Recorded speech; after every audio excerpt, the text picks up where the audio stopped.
There we are. We are recording. Welcome back, friends. It is me, Dawn Scannell, your productivity consultant to the stars. And you are my stars. I'm here today with Seth McGuire. And we are going to be talking about all the swimming we as women are doing right now and have been for a year in this COVID nation. Every week I read more and more stories about how this is affecting women. And it makes me so sad that hundreds of thousands have left the workforce. Hundreds of thousands. That to me is completely tragic and ridiculous. Seth, I'm going to send it over to you before I get off on a really big tangent so you can introduce yourself, please. Well, I'm Seth McGuire, and I live in Saratoga Springs. I am a working mom, single mom of twins, teenage girls. It's fun at the moment, and and actually, they're really great. I can't complain. It's just right at this moment. So, and I'm an author, and I also am a stylist in Saratoga Springs. So COVID has definitely left us a little crazy and wonders of what we're doing with our jobs in our industry. So what it left me with is no clients, obviously, when we shut down, because we were shut down until June 3rd, I believe it was. And then with that, everybody has slowed down on getting their hair done. And so my book isn't filled all the time. So with COVID, what happened is it allowed me to knock off one of my items on my bucket list, which was to write a book. I had it on my roadmap that I was going to write a book at some point in my life.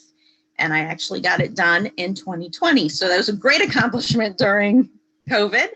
And all about what we were talking about was swimming and keeping going, and that mindset of don't go down the hole. Don't go down the hole. Just how frustrating it can be. Just stay the course. Go with the flow of water, not against. Right. And the other thing too is reach out. When you feel yourself slipping, and I'm saying this from my own experience because I fell down the hole this weekend. But as soon as I reached out to my people, I was like, wow, why do you do this to yourself, Dawn? Because you should reach out right away and you'll never slip all the way in.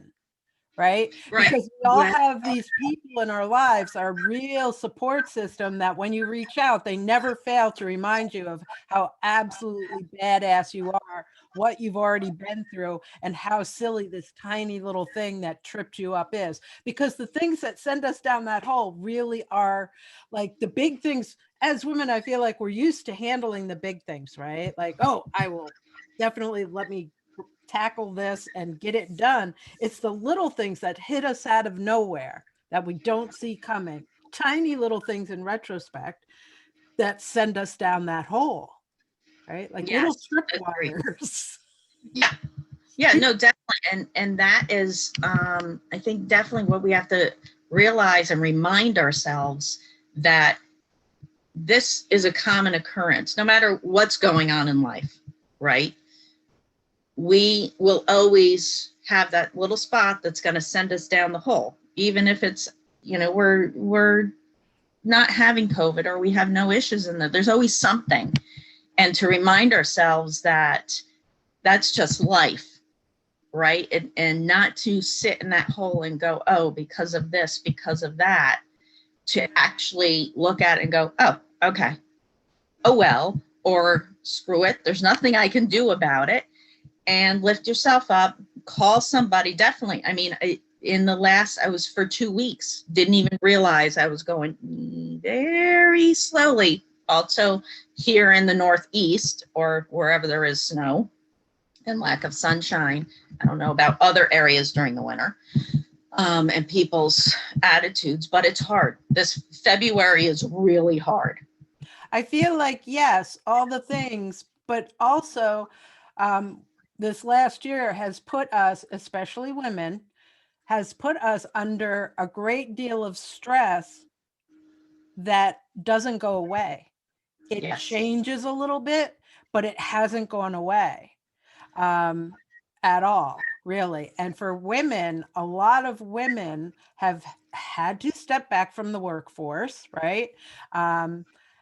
They've had to, even working remotely, tried to figure out how do they fit in their work time in and around remote school learning, right? Yes. Because even some schools are still doing the rotation thing. Certain days home, certain days at actual school. And then there's the intermittent, oh, we have positives in school, we got to shut everything down for a couple of weeks. So, right. So there's always things, you get into a groove. Okay, I finally am managing they're home on these days, they're not home on these days. I have my structure again. And you start hitting a groove, and then, oh, sorry, we're shut down for 2 weeks again. And Oh, then, absolutely. right, we have to recreate it from scratch again, because it doesn't matter what we put in place a few months ago. When that hits us again, even, the kids are going to react again. They're not happy. Right. It's the hamster wheel. Correct. And again, that's what we were talking about last time, that's spinning. Right. Yes. Like, what the heck? No. And it happened yesterday for me. I couldn't do anything besides read yesterday. I couldn't work on concentrating on what I had to do. And it's also timing, but I was just like, okay, just get the reading done. It's on your calendar to do anyway. And just, and being easy with yourself to make those shifts. This morning actually was sort of not an epiphany. Well, it was an epiphany for me. The sunrise we were talking about was so beautiful, the grays and the pinks. And during acceptable weather, every morning I go on my deck and have my coffee or tea with the sunrise. And that is where I do my thinking and where realizations come to me. Right. This morning, I got out there with my sweater and my cup of tea. And what came to me, it was just like, that's what I've been missing. That part of my day, to just have ideas come together. So hopefully people who are watching this can go, okay, what is the one thing that maybe they're missing that they get during the warmer weather, just to help them, even if they're out there. I mean, I sat on my deck with my hood up and sun lotion. I was just like, oh gosh, get some sun on my face, get that something just for a little bit of pleasantness. Right. And sometimes even that frigid cold air, right, is a good thing. Like, I will put on my snow pants and my, my Eddie Bauer, whatever frigid temperature. Right. Yeah. Like in most of the winter, I wear it unzipped because it's so warming. But, zip it up, pull the hood up, and go out with your coffee and sit there and do that. Because I do that on our little front porch too. Yep. The sunrise comes right across the front of the house, and it has just enough of an overhang. Even if it's drizzling and there's no wind, I'll still do that, because it's a moment of quiet. You hear the outside sounds, and here in Schuylerville, I'm listening to the birds, and the occasional dog barking or whatever at that hour of the morning. And it is peaceful enough and quiet enough that you get caught up, and it allows your subconscious, right? And so those things come trickling forward. That when we're in the house as women, again, right? We're always like, I should sit down. This would be nice. I'll put my feet up. Oh, wait, the dishes, the this, the this, the this, the this. So in the house, I always get stuck in that. Oh, well, there's always something to do, right? And if I keep up with everything, then none of it is a big deal. But it doesn't matter whether I'm doing 2 hours of house cleaning or I'm doing 5 seconds of house cleaning across the day, every few minutes. It still all adds up, but somehow feels better. I don't know. But that outside time. Well, and that outside time too now really is important because of the last 12 months, the social pressures people are under, more so than before, because they're on social media more often. We're getting all these conflicting messages. Well, which one do you believe? Which is this? Which is that? I mean, it's insane in the amount of bombardment that into our brains, into our soul, and then not even real. You're wondering why you're feeling so just raw.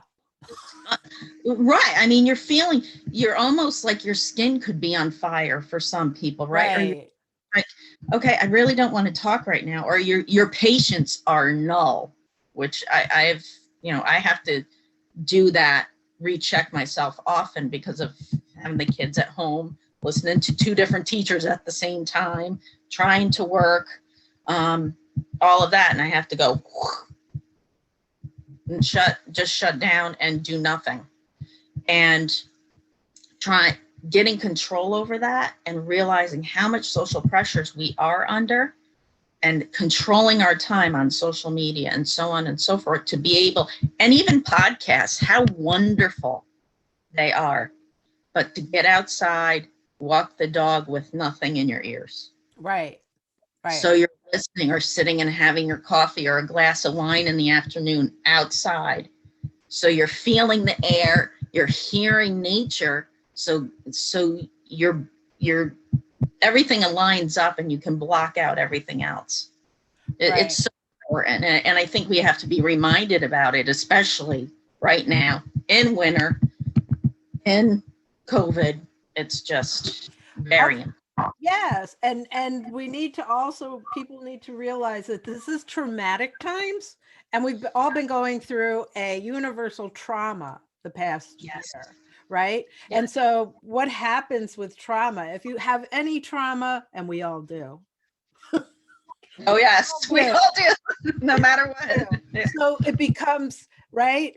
This universal trauma is always knocking on the door of your most recent trauma, which knocks on the door of the one under that and the one under that and the one under that. And if you don't take care of yourself, right, and check in with yourself and really keep an eye on yourself, you don't realize that all your traumas are now bubbling to the surface. Yes. And you're completely, like for me, I'll just talk from my own personal experience. I'll have a day where I'm like, nothing works. Why am I so angry?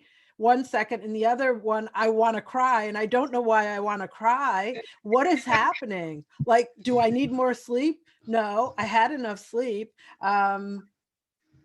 Am I eating too much sugar? No, I haven't been eating sugar. Like I go through my checklist and it's like, what is happening, right? Like, this is not normal. Why is this happening? And I'm an empty nester, right? So my husband works for National Grid, and this COVID has not affected his work whatsoever. He was home briefly for an exposure with somebody he had worked for.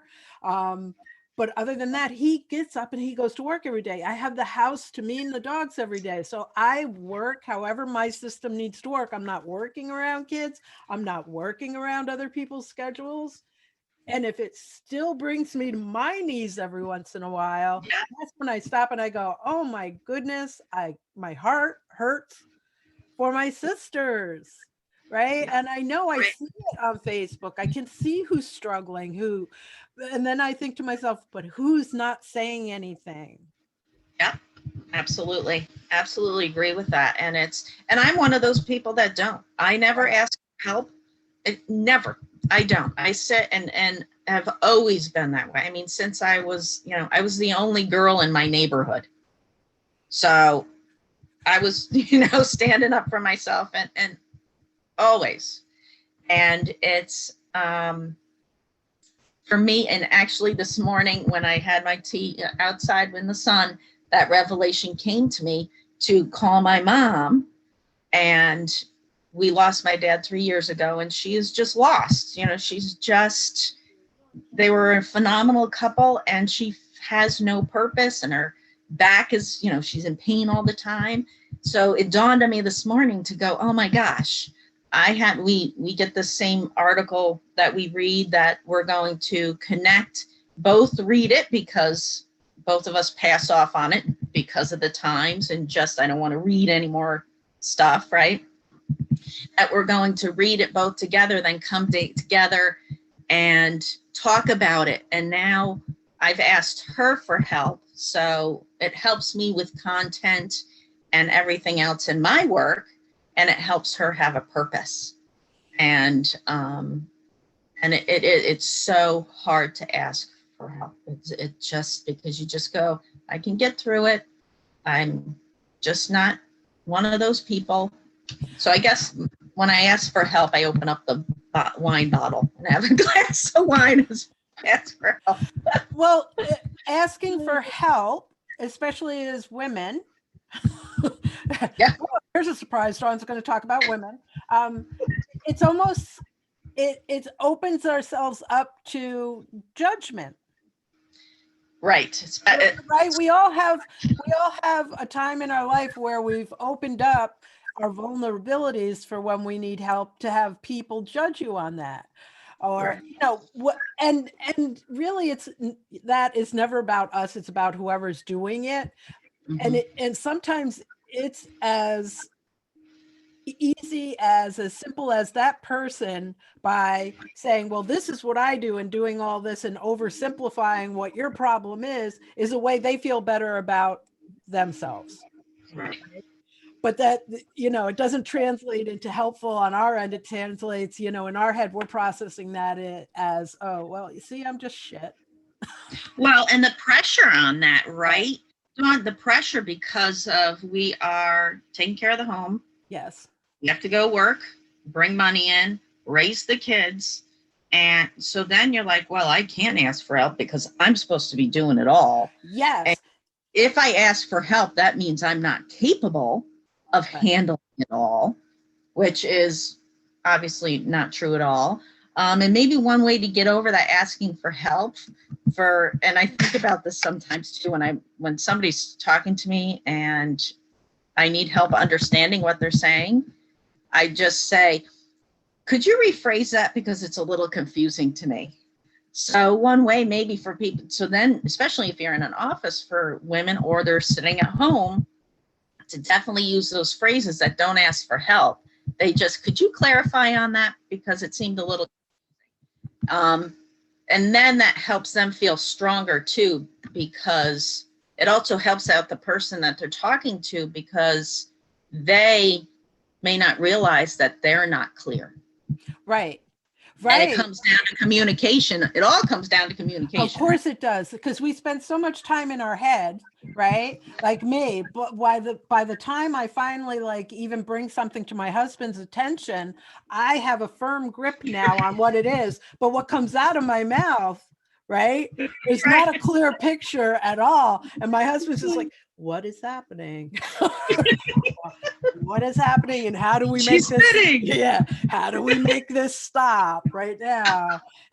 And one of the things, and I'm going to put it on a damn t-shirt, that I've been saying lately is, you know, that thing, I want to make it go away. Can women have it all? Toss that out, because it has been set up where we fucking have to do it all. Right. Right. And we can talk about how that's not okay, but until we really sort out a solution, because we've been trying to sort it out a very long time, we have to really reckon with the fact that, yes, the expectation is we have to do it all. Yeah. And that's, since we talked last, I've been thinking about that. And it really, because it really comes down, I think, what I came to was that it comes down to your partnership, right? That's what it comes down to. Of, you know, you're both working corporate. Well, you both should take days to take the kids to the doctors. I mean, my kids, I'm at the doctors because they're elite athletes. They got braces, they've, you know, chiropractor, all of this stuff. Almost every week. And I sit here and I go, how could I have a job outside working for somebody I have to sit in an office with? Right. I'd be fired. Right. Right. because that is also the expectation, right? We've got to change the language around when you do have a partner there that should be helping. Yep.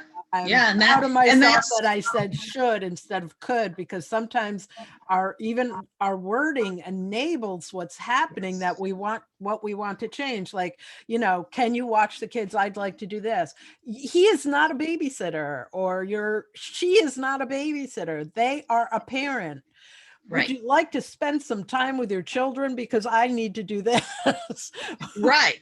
And that you're absolutely right, because we do not, because we are pleasers and nurturers, is this going to interfere with your life? Because I would like to go do this. Instead of going, I have this on the schedule, I need you to take care of the kids. And of course, if, dropping it, which they drop it on us, there's no 4-week planning, right? There's never the planning. It's like, oh, I'm going to go meet the guys on Thursday. Well, I already had something.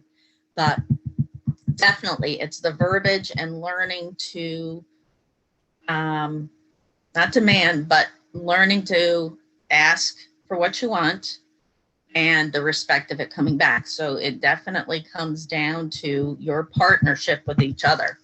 And I think that's how we can overcome that, because it can't be done in a signed legislature or anything like that. It really comes down to your partnership with each other and having that level of respect. Right. And don't expect them to, just because you understand how it really should be, you really have to also bring them along, right? Even if you're framing, it's hard. Yes, it's so much work. If you're framing your ask the correct way, their genetics, just like our generations of how we got here, their generations of how they got there are there too. And you've got to cross the aisle a little bit to help them meet you halfway. So you can't come at them hard, right? You can't be like, well, you should be able to, so I'm asking you to, right? That should not be your initial ask. Right. No, absolutely not. And it's, it is going to be wonderful once that balance hits, right? And then how easy it is, and it's and all through, and there's always going to be ups and downs, and then you're just dealing with kids at different ages and your jobs at different, the one thing I have had to lighten up on is, okay, this is my schedule. And nothing should interfere with my schedule. Being interrupted, all of these situations. And I finally eased up on myself and said, this is life. Right. Because even take COVID out of it, right? Right. Girls are going to not be this age next year, right? So the things that are important to them this year will be different things that are important next year, right? Yeah. And so nothing stays the same. So there is never a done finished, right? There's never a done finished in parenting. My son is 32. We still have discussions about all the things. Well, how wonderful is that? How lucky you both have that. And correct. How wonderful. I mean, that's and so our intimate relationship is never going to be, oh, there we go, we have fixed everything. Mm-hmm. That's stupid, because we're both getting older and we're not going to feel the same way or look the same way. And life is a constant shift. Yeah. And shift is something that is such a great word, because I think it helps people who don't like change, because none of us like change, right? Our brain goes, no, please don't do that. To change that word into our life shifts. And if you can wrap your head around that and embrace it as a new, exciting adventure, opposed to, even though how, fear comes in and your brain just wants to stay right there. and approach it in a much more different way of being positive and going, okay, I've got this. And everything is going to work out. You just have to stay the course and just keep moving and swimming towards your goal, towards your, if your goal is to retire, well, just keep that in your head. Whatever else happens along the way, just, okay, whatever, just keep going. Keep the blinders on for that. That's the one thing to keep your blinders on for. Right. And the other thing I know that helps me if I have a goal that I want to achieve is I need to break it down, right? Because that big end game is overwhelming, right? Because if you don't sit down and go, well, what are the things I can do today that take me there, right? Yeah. And you can't even, like, you can say in 5 years, but you also have to give yourself grace about, well, if I have to move those goalposts, I'm going to have to move those goalposts. And it doesn't mean I failed.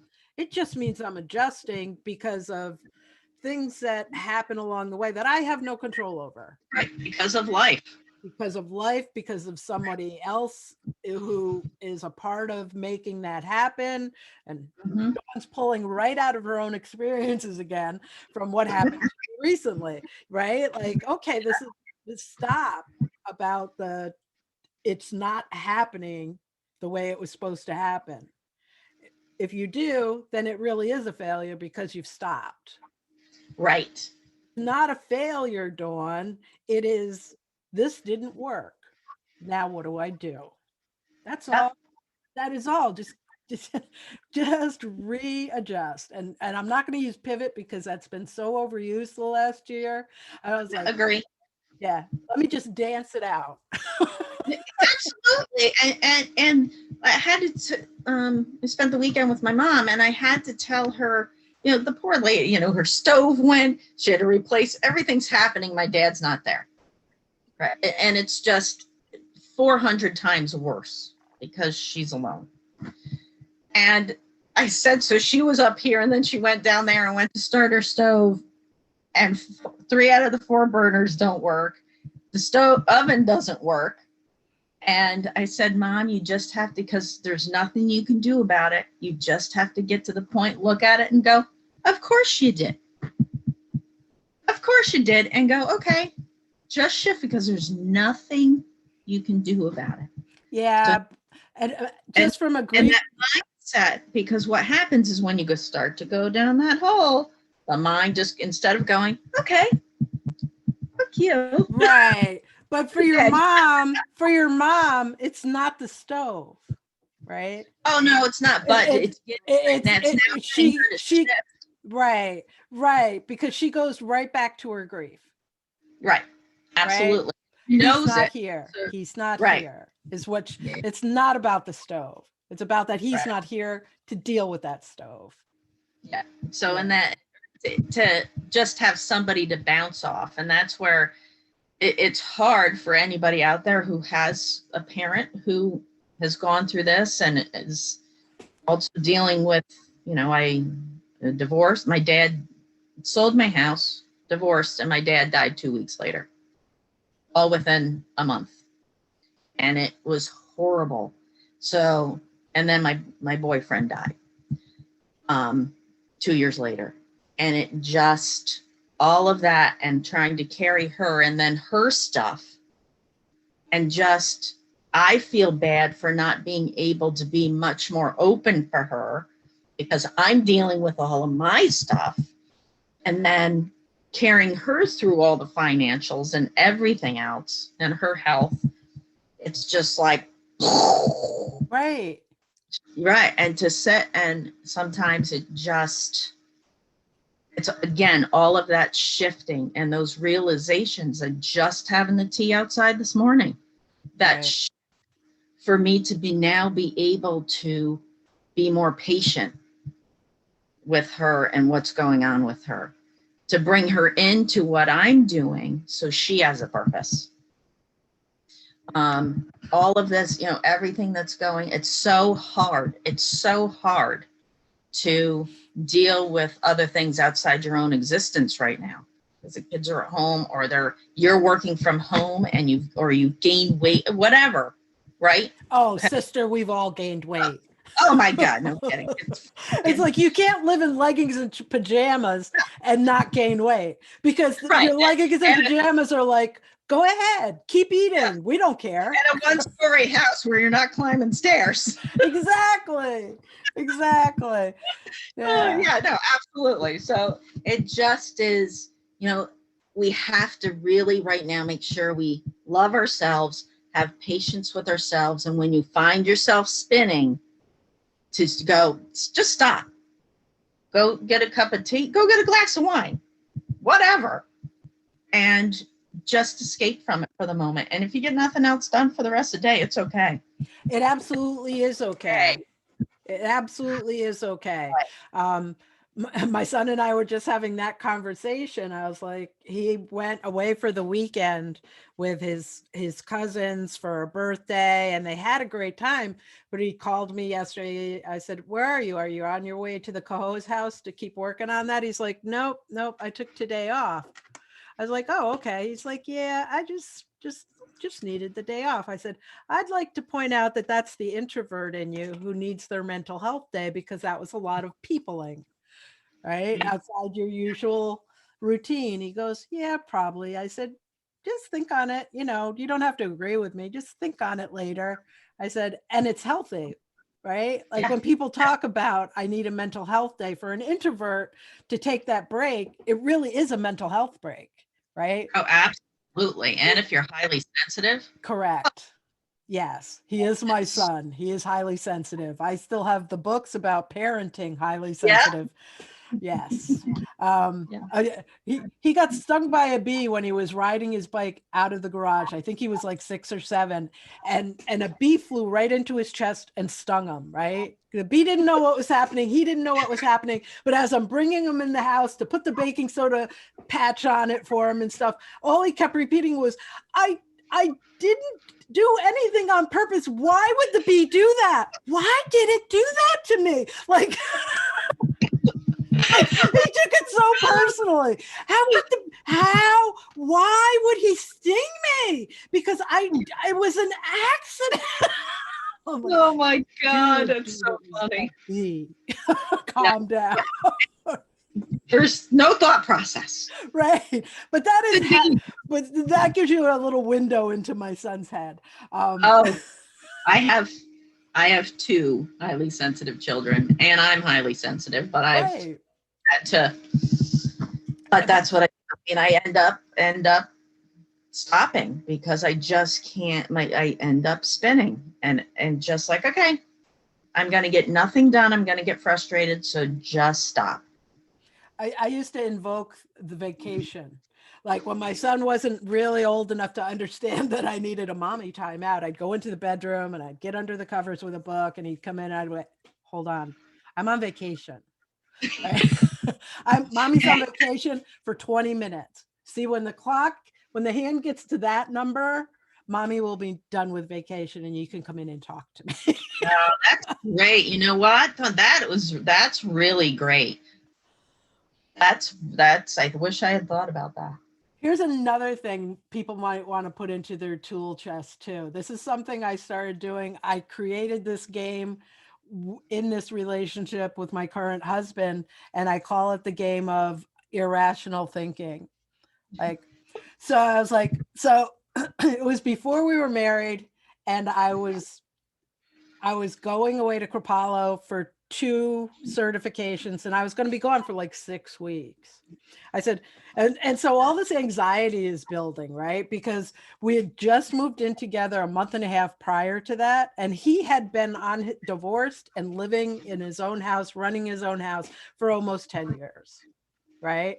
So I'm thinking to myself, I'm going to leave. And after a couple of days, he's going to be like, oh, wow, this is like the before times.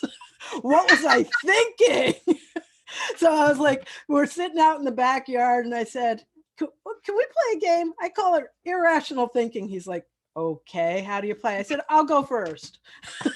I said, I'm afraid that when I'm gone, you're going to remember how much easier life was without that extra person who wants to rearrange the furniture, buy the new curtains, change this, change that.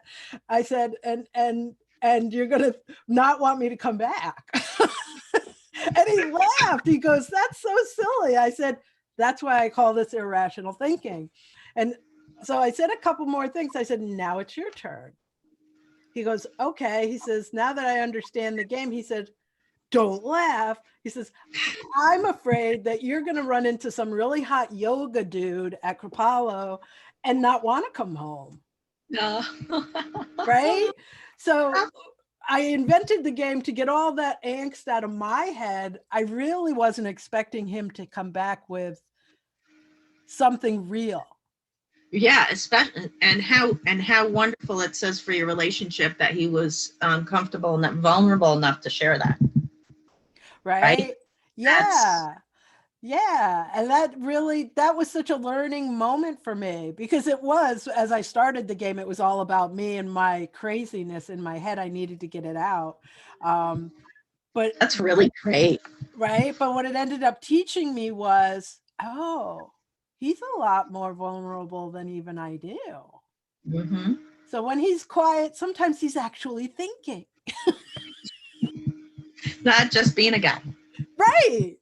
We get used to that. So we like to put a lot on them, but we really have to be accountable for some of our own shit. Yeah. Right. No, I love that. That's great. I love that. Yeah. So, and he is, I sometimes have to stop and remind myself and him, he's a lot more of a yogi than I am. Like he is a lot more forgiving, easier than I am. Mm-hmm. Well, that's probably has a lot to do with your star signs and your, what type personality you have, right? That's a lot of that all falls into that too, right? I mean, if you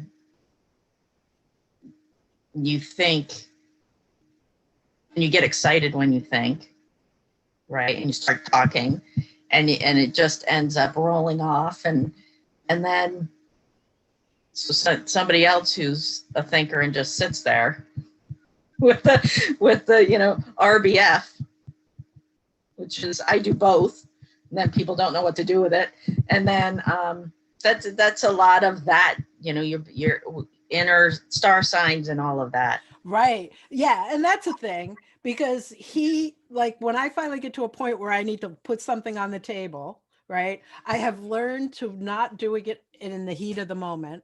I've learned to wait and process a little bit for myself, and then come to a place where we're having a good day and go, can we have a conversation? And he knows what that means, but it's being presented, I'm calm and I'm rational right now. Right. No, and that is, if most people learn that, oh my gosh. It's a game changer. Absolutely. And how you present, like when I have to tell my mom something that's kind of driving me nuts, I grab her arm. I don't grab it. I hold her arm and go, I love you very much. I need to talk to you about this. So then she knows, she doesn't take it personal. She knows that I love her so much that I need to talk to her about this. And could you please stop moving my soap to the other side of the other side of the sink? Just like, but it's that whole presentation, on how to talk to somebody, and so important when you come into them with love, then they know it's that you're not attacking them. It's just, could you please just do this one thing? So every time I go in there, I'm not like, right.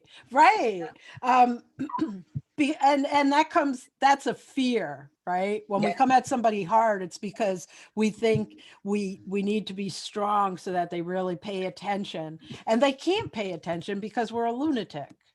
Right, because we're like, everything is absolutely. And absolutely, it's the same thing as nobody hears you when you yell.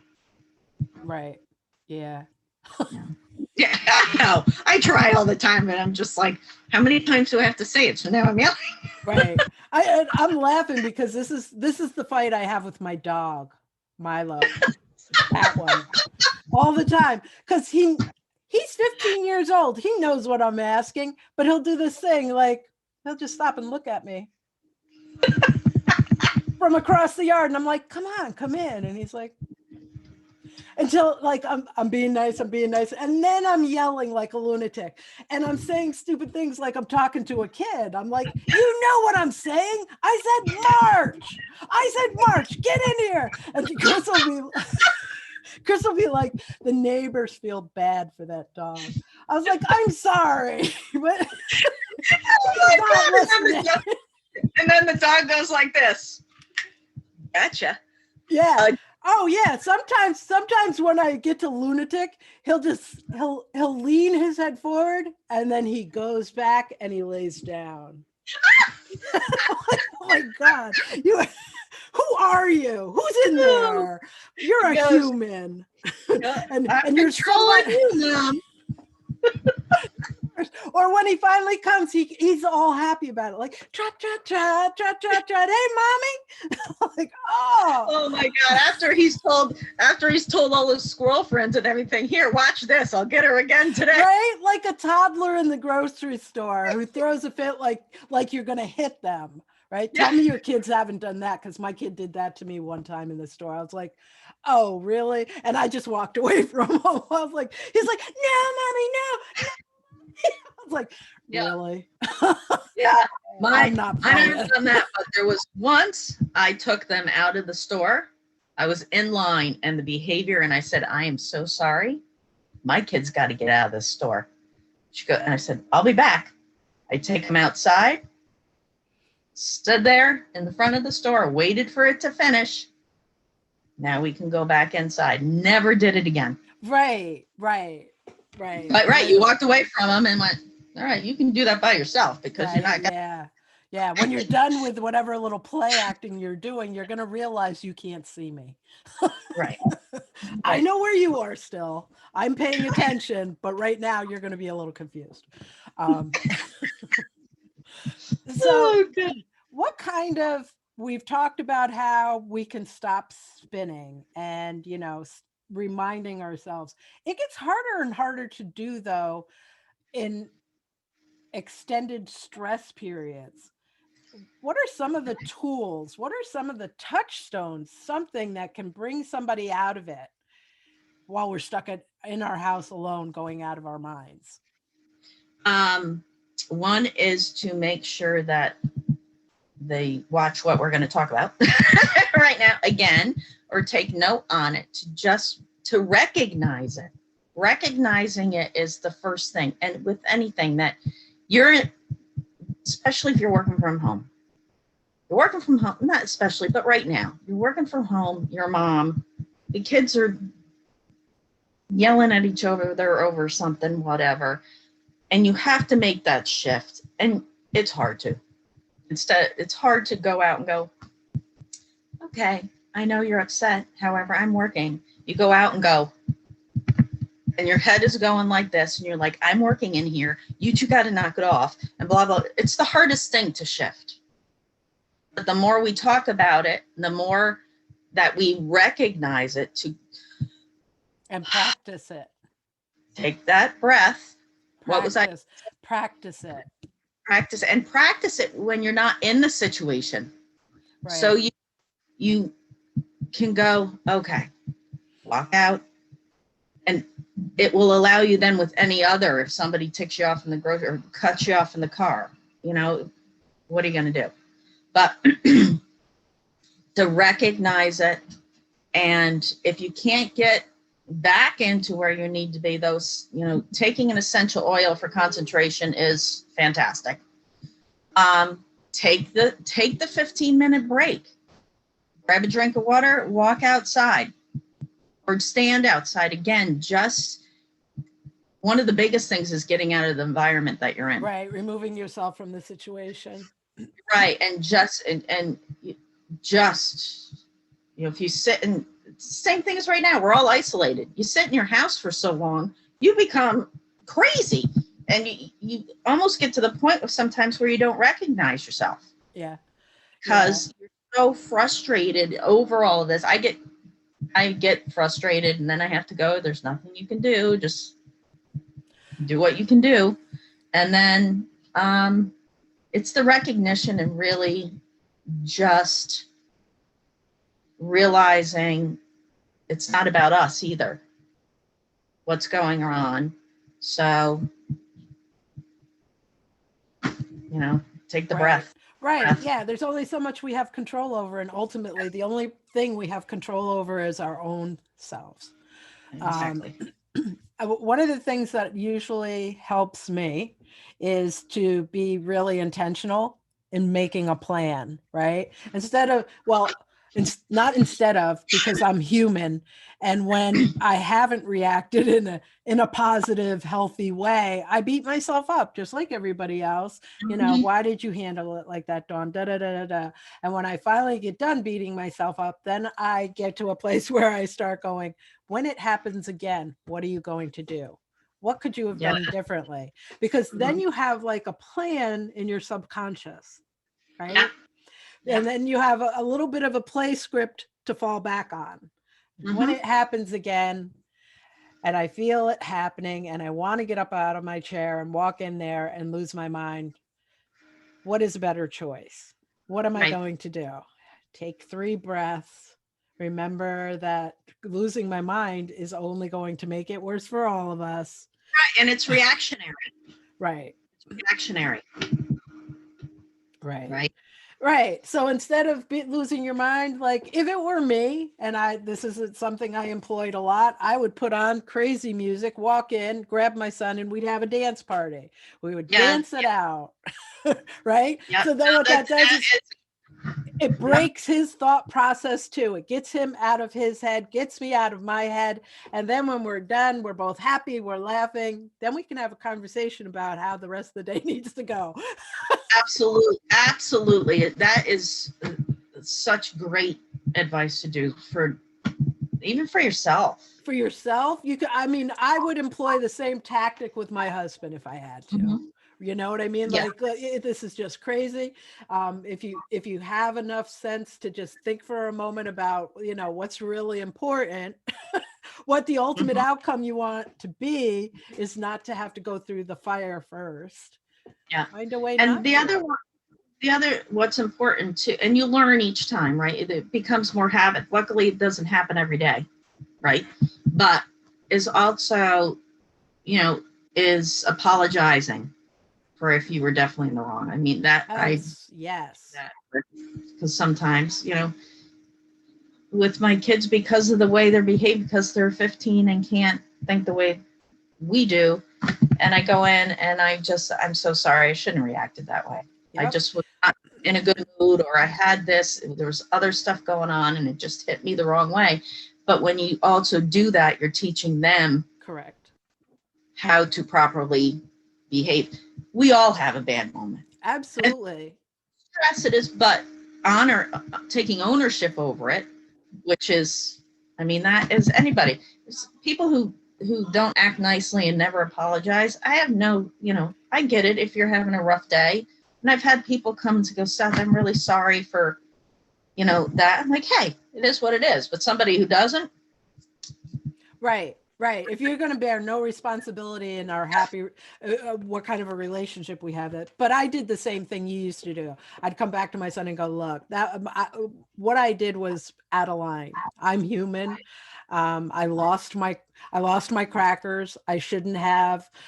So let's talk about this calmly. That doesn't mean because I'm saying I'm sorry that it absolves you of why I went crazy. We still need to talk about your behavior.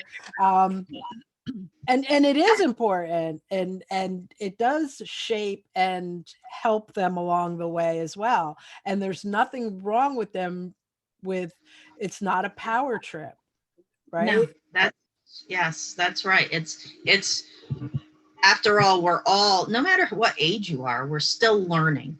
And if somebody handles a situation as an adult and handles it and you go, wow, that was really great. And it could be because of your circumstances that you used to be that way and you're not anymore. And you're like, and it reminds you of, okay, I have to get my posture back. Right. I had a corporate job. I was 6 figures a year, and I gave it up to stay home with my kids.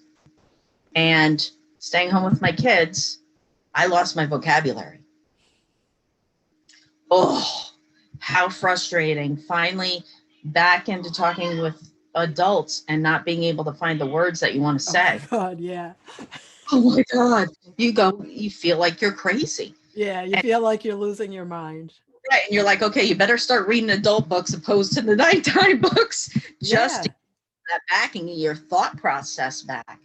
And when you are humble enough in yourself to be able to recognize that, your growth is huge. And also recognizing that if you are past the point, if you have been so stressed out this last year that you are past the point of saving yourself, reach out for help. It doesn't have to be that way. Everyone deserves to come back to a better place. And if you can't get there on your own, reach out and don't stop reaching out until you find the person that can help you. Right. And reach and read uplifting things. I think that we're bombarded with such negativity. There's not one positive thing that that's on the news or so on. There's nothing. So to extract yourself out of that and be putting the positive into your soul, self-help books or just enlightenment books, just anything to bring you back to yourself. Right. Well, and connecting, I mean, the Zoom parties and stuff can make you feel isolated, but you need to see your friends. You need to talk with them. Don't do that in person. Whichever way you do that, it is so important. So important. And if you just need to get yourself out for some period of time, like when my late husband was dying, there were days where I could not keep up with my emotions in the house. So I would go for a ride. I would get in the car with no particular place to go, and I would blast the music so loudly that I could no longer hear the voices in my head. And I would drive until I was focusing on the music. Because at first it was just noise driving out the other voices. When I finally got to a point where I was singing, right, then I would pull over and then I would start putting myself back together. Right? Yeah, no, hey, that's great. I mean, it's that, and I wouldn't think to do that. And that's awesome. So, and the only reason I'm telling that story is because in the times that we're in, it's not like you can go and hang out somewhere. You can't, some people are okay going to the coffee shop. That's fine. That's their business. But some of us aren't. Some of us have underlying conditions. We really can't take the chances. So getting in your car and going somewhere on your own, sitting in a parking lot with the music blasting is an okay choice if that's what it takes for you to get to a place where you can start putting yourself back together a little bit energetically and mentally. I know I've got a friend down in Queens who, when COVID hit, he was in his mom's apartment in Queens. His ex-wife was visiting from California. The lockdown happened. They have been in this 2-bedroom apartment since last March. He's been sleeping on the couch. He's a photographer. He started documenting and setting up all these crazy things. He's winning awards right now, but he's still hurting. But one of the things he does is there's a McDonald's across the street, and he gets in his ex-wife's car and he drives through the drive-through and he gets his coffee, and then he sits in the car on the street outside of the apartment building and drinks his coffee. Lord. That is his alone time every day. Oh my gosh. Wow. Right? Wow. So there are ways to figure out whatever you've got to do. Right? Exactly. And it doesn't, right. I'm glad to hear he's winning awards. That's amazing. He's been like, other countries have had them on for interviews and stuff. And they usually, a couple of times it's been with all three of them, like to hear everybody's perspective. But mostly it's about Neil. I need to reach out to him because I'd love to do one of these with his ex-wife, Sophia, because I've only heard his side of it. And he speaks very kindly of her and very lovingly, like there's been times where he's been very open and vulnerable to the fact that they've done something, and because of her personality, she has taken him outside of himself and gotten him to, stop being so fearful, right? And brought joy back into his life. And he'll say, now, thank you for reminding me why I fell in love with you in the beginning. Kind of thing. Like that's huge, right? Yes. Not just to realize it, but put it out to the world, right? Yeah. And she has a very strong personality, right? So she's, he's up against that, and his mom. Every time he goes to leave the house, do you have your mess? Do you have this? Do you have blah blah blah blah? Let me mention that they're Jewish too. Oh my God. And usually she goes to Florida. His mom goes to Florida for the entire winter, and she did not get to do that, and that's her happy place. Right. I mean, she's in her mid to late 80s, but she has a whole community down there that she missed this year. Sure. But wow. So, I tell these stories only because it helps us with a little bit of perspective, because we all get stuck in our own crap pool. Oh, God, absolutely. Right. And literally right now, because in your four walls, right? Right. I mean, and it's so important to make sure that you have control of the amount of social pressures coming in. It is so important to just for your psyche, because none of it matters. Right. And if you're scrolling through Facebook and you find that you feel worse than before you were scrolling through Facebook, stop scrolling through Facebook. Right. It's okay not to go on Facebook. It's okay not to look at Instagram. Everything. The news. Yeah. I don't have cable. I don't watch the news. We don't either. There's not one damn thing on there. I'm like, I don't need you in my... Like, we don't have enough fear and stress in our lives. We need to have it. Yeah, please. Right. And just, that's the one thing, Dawn, their verbiage and how everything is gloom and doom. And so, and repeated. Oh, and not like when I was growing up, there was the 6 o'clock news and the 9 o'clock news. That was it. There was no morning news. And the news, not opinion, not just the news. And that is, it's like, oh, and this bird drastically hit the window today. I mean, you're just like, okay, really? And it just have control over about what's going in. Mind your mind is one of my favorite phrases. Yeah. Guard it. Like your life depends on it, because it really does. Your happiness does. Your joy does. Really depends on what it is you're letting in there. Yep. Most important. And your heart. Yes. So is there anything you want to leave people in before we wrap this up? I just want to thank you for whoever's watching. It was wonderful. And Dawn, love talking with you. And, we also have this awesome hair, both of us together. We should just do something on Hair Chronicles or something. Yes, we should. That should be something that we do when we can start getting together in person again. It's months away still, but it's on the horizon. I have all these ideas that I want to do with people. Like, and I am such an introvert, but now I'm like, oh, I need to do in-person collaboration with this person on this person on that. We should do like some Hair Chronicles. We absolutely we should do something. That'd be so fun. Absolutely. I thank you so much for being open to coming on and talking about all the things you're doing. When I put up the graphic for this, everybody, you saw her links, but if you lose them, you know where to find me, and I'll hook you right up. Okay? Great. Thank you, Dawn. Thank you again. Have a wonderful day. Enjoy those girls, because how old are they? Thank you. They're 15. It's going to be gone in a blink. Oh, yeah. Yep. 2.5 years and they're in college. It's love them dearly. They're amazing. Yeah. Take care. I will talk to you soon, ma'am. Thank you. Everybody out there, we love you.